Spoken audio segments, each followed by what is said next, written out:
Hello my dear friend and my dear student. मेरे इस YouTube channel में आप सभी लोगों का स्वागत है। जैसा कि मैं आप लोगों को इसमें BA third year fifth semester से द्वितीय प्रश्न पत्र लोक प्रशासन के सिद्धांत प्रिंसिपल्स ऑफ पब्लिक एडमिनिस्ट्रेशन से ऑब्जेक्टिव क्वेश्चन बता रहा हूँ। मैं इसमें आप लोगों को एमसीक्यू मल्टीपल चॉइस क्वेश्चन बता रहा हूँ और मल्टीपल चॉइस क्वेश्चन के अंतर्गत मैं अब तक 3 वीडियो अपलोड कर चुका हूँ। पार्ट 1 है 45 क्वेश्चन का, पार्ट 2 है 45 क्वेश्चन का और पार्ट 3 है 60 क्वेश्चन का। जैसा कि विभिन्न विश्वविद्यालयों में परीक्षाएं प्रारंभ होने वाली है और कुछ विश्वविद्यालयों में प्रारंभ हो चुकी हैं, ऐसे में व्यस्तताएं काफ़ी बढ़ गई है। मैं भी काफ़ी व्यस्त हो गया हूं, तो मैं आप लोगों को फर्स्ट पेपर तुलनात्मक शासन और राजनीति से और प्रिंसिपल ऑफ पब्लिक एडमिनिस्ट्रेशन से 8 तारीख तक सभी क्वेश्चन को अपलोड करने का प्रयास करूंगा। 8 तारीख से पहले सभी क्वेश्चन अपलोड करने का प्रयास करूंगा।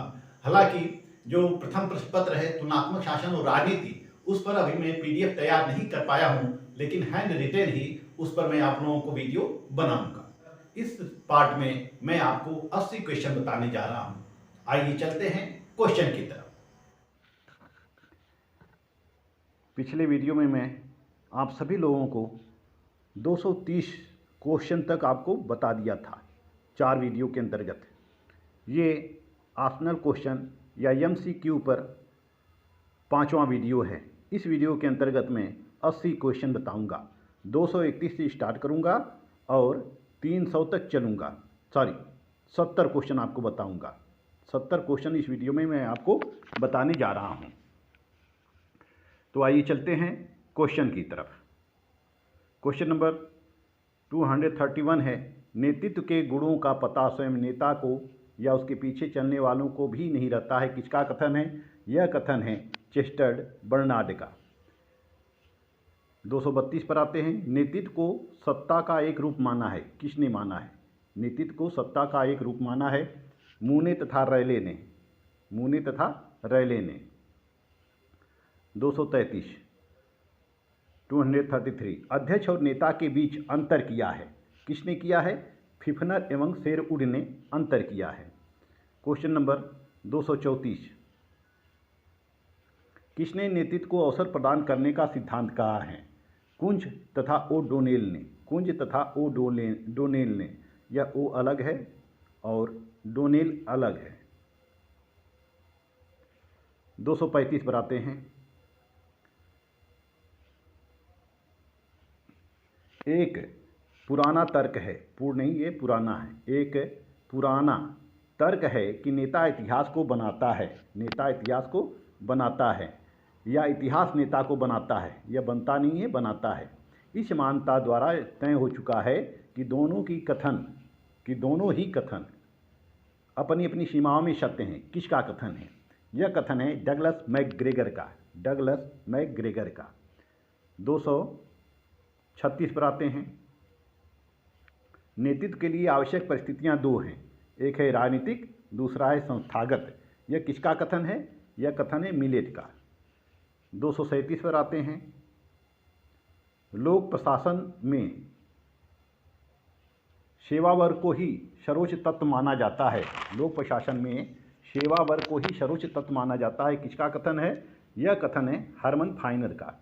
238 क्वेश्चन नंबर 238 लोक सेवा शब्द का प्रचलित अर्थ क्या है? लोक सेवा शब्द का प्रचलित अर्थ है प्रशासकीय सेवाओं की असैनिक शाखाएं। असैनिक शाखाएं। 239 लोक सेवा में भर्ती की प्रक्रिया सर्वप्रथम कहाँ प्रारंभ की गई? भर्ती की प्रक्रिया सर्वप्रथम कहाँ प्रारंभ की गई? यानी कि लोक सेवा में भर्ती की प्रक्रिया ईसा पूर्व 2री शताब्दी में प्रारंभ की गई थी। कहाँ? चीन में प्रारंभ की गई। चीन में सबसे नौकरशाही का इतिहास मिलता है। 240 आधुनिक समय में समुचित भर्ती प्रणाली को प्रारंभ करने का श्रेय किस देश को जाता है? तो यह पर्शिया को जाता है। आधुनिक समय में समुचित भर्ती प्रणाली को प्रारंभ करने का श्रेय पर्शिया को जाता है। क्वेश्चन नंबर 241 भारत में भर्ती के क्षेत्र में योग्यता सिद्धांत कब लागू किया गया था? तो भारत में भर्ती के क्षेत्र में योग्यता सिद्धांत 1853 में लागू किया जाता है। 242 भर्ती के लिए सामान्य योग्यताएं या अर्हताएं क्या है? यह आनी है, अर्हताएं हैं। सामान्य योग्यताएं या अर्हताएं क्या है? दस्तावेज है, योग्यता है, तार्किकता है, अधिवास है, लिंग है, आयु है, नागरिकता है। तो सामान्य योग्यताएं क्या है? Question number option number D सही है, अधिवास, लिंग, आयु, नागरिकता। 243 है भर्ती के लिए विशिष्ट योग्यताएं कौन सी हैं? भर्ती के लिए विशिष्ट योग्यताएं हैं शिक्षा, अनुभव, वैयक्तिक गुण, तकनीकी। ये वैभक्ति नहीं है, वैयक्तिक गुण है, वैयक्तिक गुण है। क्योंकि जल्दी जल्दी में मैं ये करेक्शन नहीं कर पाया हूँ और चूँकि आप लोगों की परीक्षाएं भी नज़दीक है, इसलिए इस पीडीएफ को बिना पढ़े ही मैं आपको इस पीडीएफ से मैं आप लोगों के लिए वीडियो बना रहा हूँ। यदि मैं इसको पढ़ा होता, रीड किया होता तो इतना गलतियाँ, अशुद्धियाँ नहीं रहती। क्वेश्चन नंबर 244 है भीतर से भर्ती का आशय क्या है? भीतर से भर्ती का आशय क्या है? पदोन्नति, यानी कि प्रमोशन जब होता है तो उसको हम भीतर से भर्ती करते हैं। बाहर से भर्ती का आशय क्या है? बाहर से भर्ती का आशय क्या है? प्रत्यक्ष भर्ती अथवा सीधी भर्ती। जब प्रतियोगी परीक्षाओं के द्वारा लोगों की भर्ती की जाती है तो उसको हम बाहर से भर्ती कहते हैं। 246 कर्मचारियों को जब चाहे तब भर्ती कर लिया जाए और जब चाहे तब हटा दिया जाए। प्रशासनिक भाषा में इसको क्या कहते हैं? हायर एंड फायर कहते हैं। 247 क्वेश्चन नंबर 247 भारत में संघ लोक सेवा तथा राज्य लोक सेवाओं के लिए उपबंध संविधान के किस अनुच्छेद में है? लोक सेवा तथा राज्य लोक सेवा के लिए उपबंध संविधान के किस अनुच्छेद में है? अनुच्छेद 315 में है। क्वेश्चन नंबर 248 पर आते हैं। क्वेश्चन नंबर 248 है राह के पक्षियों को प्रशिक्षित करने, यह प्रशिक्षित है, प्रशिक्षित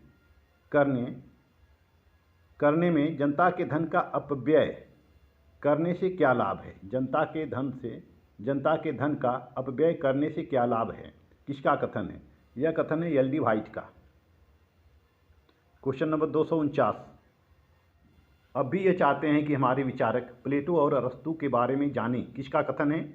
लॉर्ड हेल्डन का कथन है। 250 अब जल्दी जल्दी चलेंगे, ये में नहीं है, ये है।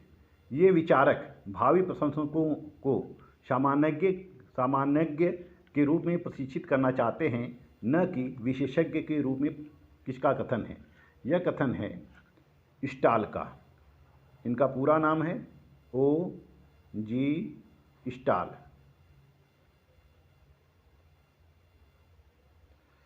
251 राष्ट्रीय प्रशासन अकादमी कहाँ स्थित है? राष्ट्रीय प्रशासन अकादमी मसूरी में स्थित है। 252 केंद्रीय पुलिस प्रशिक्षण कॉलेज कहाँ है? केंद्रीय पुलिस प्रशिक्षण कॉलेज माउंट आबू में है।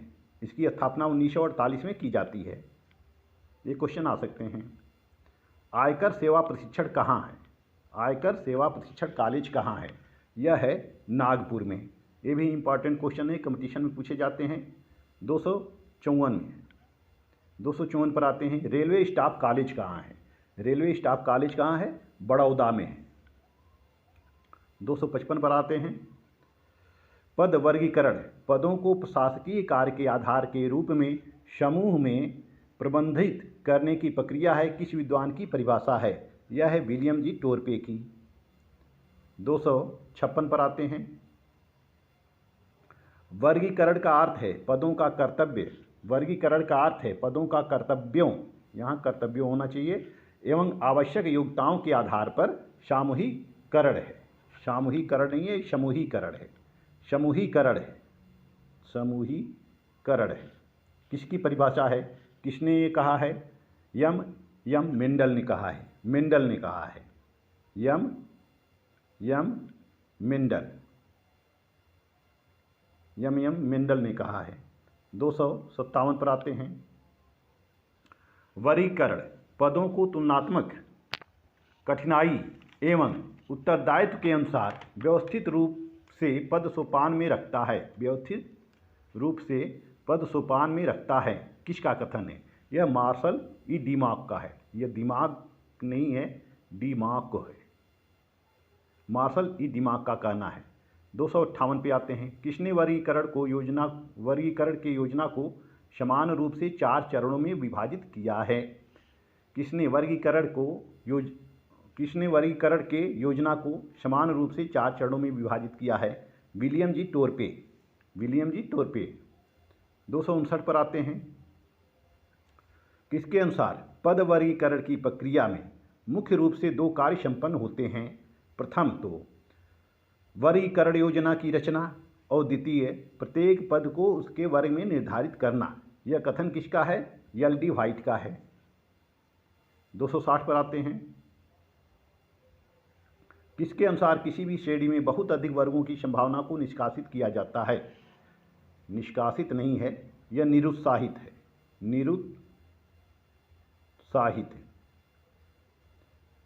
निरुत्साहित।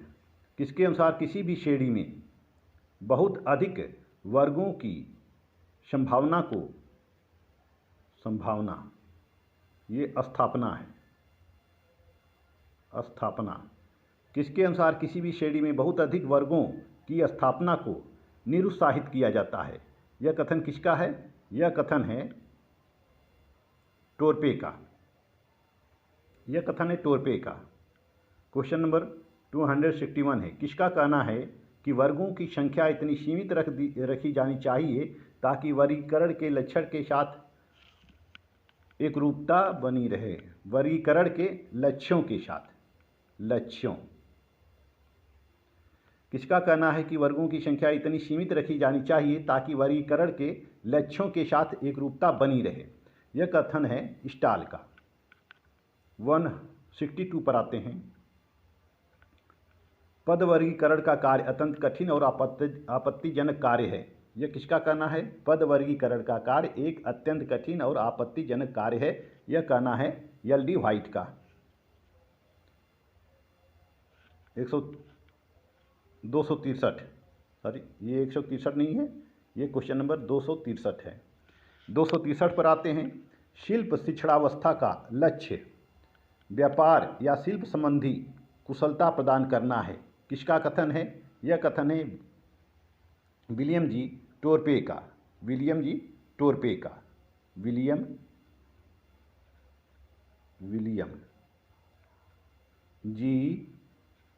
टोरपे। यह कथन है विलियम जी टोरपे का। 264 पे आते हैं। यदि देखा जाए तो सेवाकालीन प्रशिक्षण कभी पूरा नहीं होता, उसकी प्रक्रिया सदैव चलती रहती है। किसका कथन है? यह कथन है स्टाल का। 265 पर आते हैं।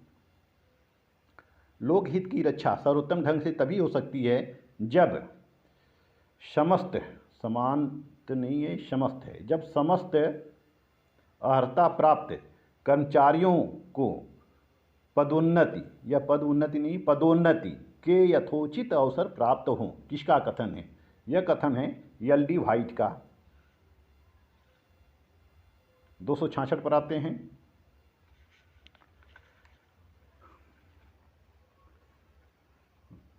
यह है पदोन्नति का अभिप्राय कर्मचारियों के कर्तव्यों एवं उत्तरदायित्व में वृद्धि कर देना है। किसका कथन है? यह कथन है विलियम जी टोरपे का। 267 पर आते हैं। पद वर्गीकरण जीवन वृत्ति के लिए आवश्यक है क्योंकि वह उन क्रमिक सीढ़ियों का निश्चय करता है जिन पर चढ़कर कोई आरंभकर्ता उत्तरदायी पदों तक पहुंच सकता है। किसका कथन है? यह कथन है एल.डी. व्हाइट का। 268 है। Question number 268। केंद्रीय सचिवालय प्रशिक्षण स्कूल कहाँ है? केंद्रीय सचिवालय प्रशिक्षण स्कूल कहाँ है? यह दिल्ली में स्थित है।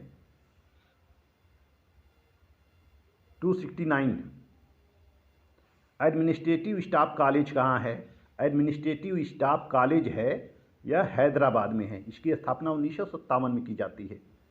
270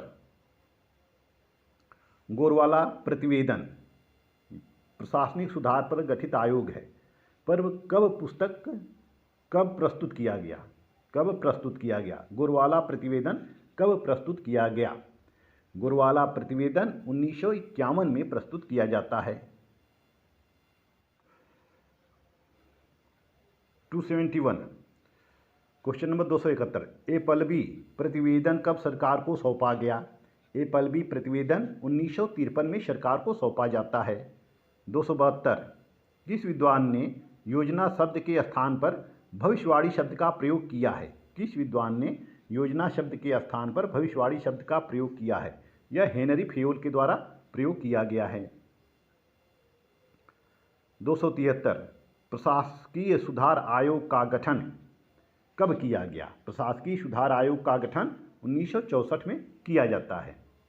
274 क्वेश्चन नंबर 274 है भारतीय लोक सेवा न तो भारतीय है न लोक या सार्वजनिक है और न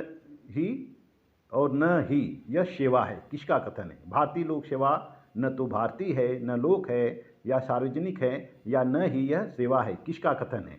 तो यह कथन है सरदार वल्लभ भाई पटेल का। सरदार वल्लभ भाई पटेल, यह कथन है सरदार वल्लभ भाई पटेल का। क्वेश्चन नंबर 275 है गति अध्ययन किससे संबंधित है? गति अध्ययन किससे संबंधित है? किससे?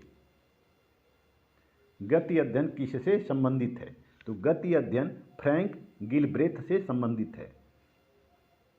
276 टास्क एंड बोनस प्लान किसकी देन है? तो टास्क एंड बोनस प्लान यह गैंट की देन है, यह गैंट की अवधारणा है। Indian institute of public administration की स्थापना कब की गई? Indian institute of public administration की स्थापना कब की गई? तो Indian institute of public administration की स्थापना 1954 में पॉल एपिलबी की सिफारिश पर की गई। पॉल एपिलबी की सिफारिश पर की गई। 278 है सिविल सेवा परीक्षा के वैकल्पिक विषयों की सूची में लोक प्रशासन को कब शामिल किया गया? यह बहुत ही महत्वपूर्ण क्वेश्चन है। तो सिविल सेवा परीक्षा के वैकल्पिक विषयों की सूची में लोक प्रशासन को 1987 में शामिल किया जाता है। 1987 में शामिल किया जाता है। क्वेश्चन नंबर 279 एचिसन आयोग, यह है ए। एचिसन आयोग 1887, एचिसन आयोग का संबंध 1887 से है और यह किससे संबंधित है? यानी कि एचिसन आयोग किस संबंध में अपनी रिपोर्ट तैयार किया था? तो एचिसन आयोग पद वर्गीकरण के संबंध में अपनी रिपोर्ट तैयार किया था।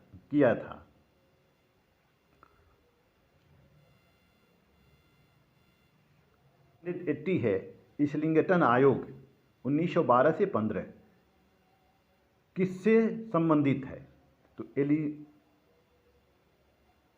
तो इस्लिंगटन आयोग का संबंध है पद वर्गीकरण से। क्वेश्चन नंबर 281 पहले क्वेश्चन पढ़िए उसके बाद ऑप्शन देखते हैं। भर्ती की समस्या इस ढंग से उठती है कि एक तरफ समानता और मानवता का ख्याल होना चाहिए, दूसरी तरफ विशेष योग्यता का कथन होना। विशेष योग्यता का किसका कथन है? यह कथन है एल डी व्हाइट का। यह कथन है एल डी व्हाइट का।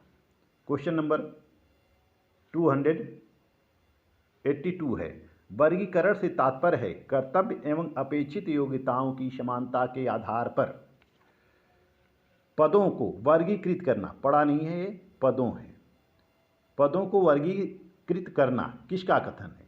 वर्गीकरण से तात्पर्य कर्तव्य एवं अपेक्षित योग्यताओं की समानता के आधार पर पदों को वर्गीकृत करना किसका कथन है? यह कथन है मॉर्टिन मार्क्स का।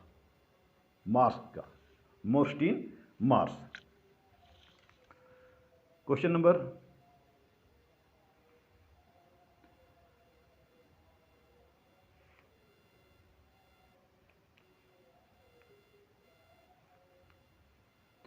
283 है, केंद्रीय लोक सेवा आयोग की स्थापना कब की गई? केंद्रीय लोक सेवा आयोग की स्थापना 1916 में की जाती है। 284 है, भारतीय लेखा प्रशिक्षण कॉलेज कहाँ है? भारतीय लेखा प्रशिक्षण कॉलेज कहाँ है? यह शिमला में है।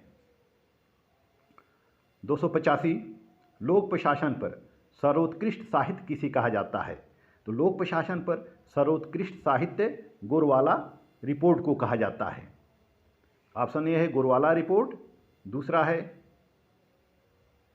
सामाजिक संगठन, राजनीतिक संगठन, आर्थिक नियोजन। ऑप्शन ये सब गलत दे दिया है। बस ये जान लीजिए कि लोक प्रशासन पर सर्वोत्कृष्ट साहित्य गोरवाला प्रतिवेदन को कहा जाता है। क्वेश्चन नंबर 286, बजट शब्द किस भाषा से लिया गया है? यह आपके लिए बहुत ही इंपॉर्टेंट क्वेश्चन है और आपके सिलेबस में भी है। बजट शब्द फ्रांसीसी शब्द बाजते से लिया गया है। यह फ्रांसीसी भाषा से लिया गया है, बूझते या बाजते। 287 है, बजट शब्द का प्रयोग सबसे पहले किसने किया था? तो बजट शब्द का प्रयोग सबसे पहले इंग्लैंड के वित्त मंत्री रॉबर्ट वालपोल के द्वारा 1733 में किया गया था। 288, भारत में बजट पहली बार 1860 में किसके द्वारा प्रस्तुत किया गया? भारत में बजट पहली बार 1860 में किसके द्वारा प्रस्तुत किया गया? तो यह सर जेम्स विलियम के द्वारा प्रस्तुत किया गया। ऑप्शन ए सही है। 289, भारत में वित्तीय वर्ष कब से कब तक है? भारत में वित्तीय वर्ष कब से कब तक है? तो ये तो आप जानते ही कि 1 अप्रैल से 31 मार्च तक भारत का वित्तीय वर्ष चलता है। 290, लोकपाल तथा लोकायुक्त विधेयक भारत में सबसे पहले कब प्रस्तुत किया गया? तो लोकपाल तथा लोकायुक्त विधेयक भारत में सबसे पहले 9 मई 1968 को प्रस्तुत किया गया। क्वेश्चन नंबर 291 है, ओम्समैन की नियुक्ति के संबंध में सबसे पहले प्रस्ताव किसने दिया था? तो ओम्समैन की नियुक्ति के संबंध में सबसे पहले प्रस्ताव 1956 में लक्ष्मीमल सिंघवी के द्वारा दिया गया था। 292, वित्त ही शासन है किसने कहा है? यह भी बहुत इंपॉर्टेंट क्वेश्चन है। यह कहा है लॉयड जॉर्ज ने। लॉयड जॉर्ज, वित्त ही शासन है, यह लॉयड जॉर्ज के द्वारा कहा गया है। 293, ओम्समैन की स्थापना सबसे पहले कहाँ की गई है? ओम्समैन की स्थापना सबसे पहले कहाँ की गई है? अमेरिका में, भारत में, रूस में, स्वीडन में। तो ओम्समैन की सबसे पहले स्थापना स्वीडन में 1809 में की गई है। क्वेश्चन नंबर 294, प्रशासन और वित्त को एक दूसरे से अलग नहीं किया जा सकता, किसका कथन है? प्रशासन और वित्त को एक दूसरे से अलग नहीं किया जा सकता है, यह कथन है एल.डी. व्हाइट का। यह कथन है एल.डी. व्हाइट का। 395, फिनलैंड में ओम्समैन की स्थापना कब हुई? फिनलैंड में ओम्समैन की स्थापना कब हुई? तो फिनलैंड में ओम्समैन की स्थापना होती है 1909 में। 1909 में। क्वेश्चन नंबर 296, डेनमार्क में ओम्समैन की स्थापना कब हुई? तो डेनमार्क में ओम्समैन की स्थापना 1953 में की जाती है। 1953 में। क्वेश्चन नंबर 297, नॉर्वे में ओम्समैन की स्थापना कब की गई? नॉर्वे में ओम्समैन की स्थापना कब की गई? तो नॉर्वे में ओम्समैन की स्थापना 1963 में की जाती है। यह सब क्वेश्चन जो है यह नेट का है। 298, क्वेश्चन नंबर 298, भारत में लोकायुक्त, यह मुक्ति नहीं है, लोकायुक्त है, का गठन सर्वप्रथम किस राज्य में किया गया है? भारत में लोकायुक्त का गठन सबसे पहले कहाँ किया गया? बिहार में, उत्तर प्रदेश में, मध्य प्रदेश में, पंजाब में। तो सबसे पहले गठन बिहार में किया गया लोक आयुक्त का गठन। 299 लोक लेखा समिति में कितने सदस्य होते हैं? लोक लेखा समिति में कितने सदस्य होते हैं? लोक लेखा समिति में सदस्य होते हैं 22। लोक लेखा समिति में सदस्य कितने होते हैं? 22। क्वेश्चन नंबर 300 प्राक्कलन समिति में कितने सदस्य होते हैं? प्राक्कलन समिति में कितने सदस्य होते हैं? प्राक्कलन समिति में 30 सदस्य होते हैं। तो इस वीडियो में मैं 300 क्वेश्चन पूरा किया, यानी कि 230 पूर्व के वीडियो में मैंने आप लोगों को पढ़ाया था और 70 क्वेश्चन इस वीडियो में मैंने आपको बताया था। तो प्राक्कलन समिति में कितने सदस्य होते हैं? 30 सदस्य होते हैं लोकसभा से। और वहीं राजकीय उद्यम समिति में, राजकीय उद्यम समिति, राजकीय उद्यम समिति में 22 सदस्य होते हैं। इसमें 15 लोकसभा से होते हैं और 7 राज्यसभा से होते हैं। भारत में लेखांकन को लेखा परीक्षण से कब अलग किया गया? 1976 में। 1976 में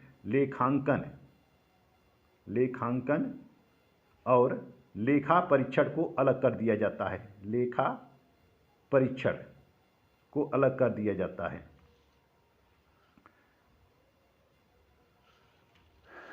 तो मेरे प्यारे छात्रों, समय कम है, आप लोगों की परीक्षाएं भी नज़दीक हैं। कुछ विश्वविद्यालयों में परीक्षाएं हो चुकी हैं राजनीति विज्ञान की।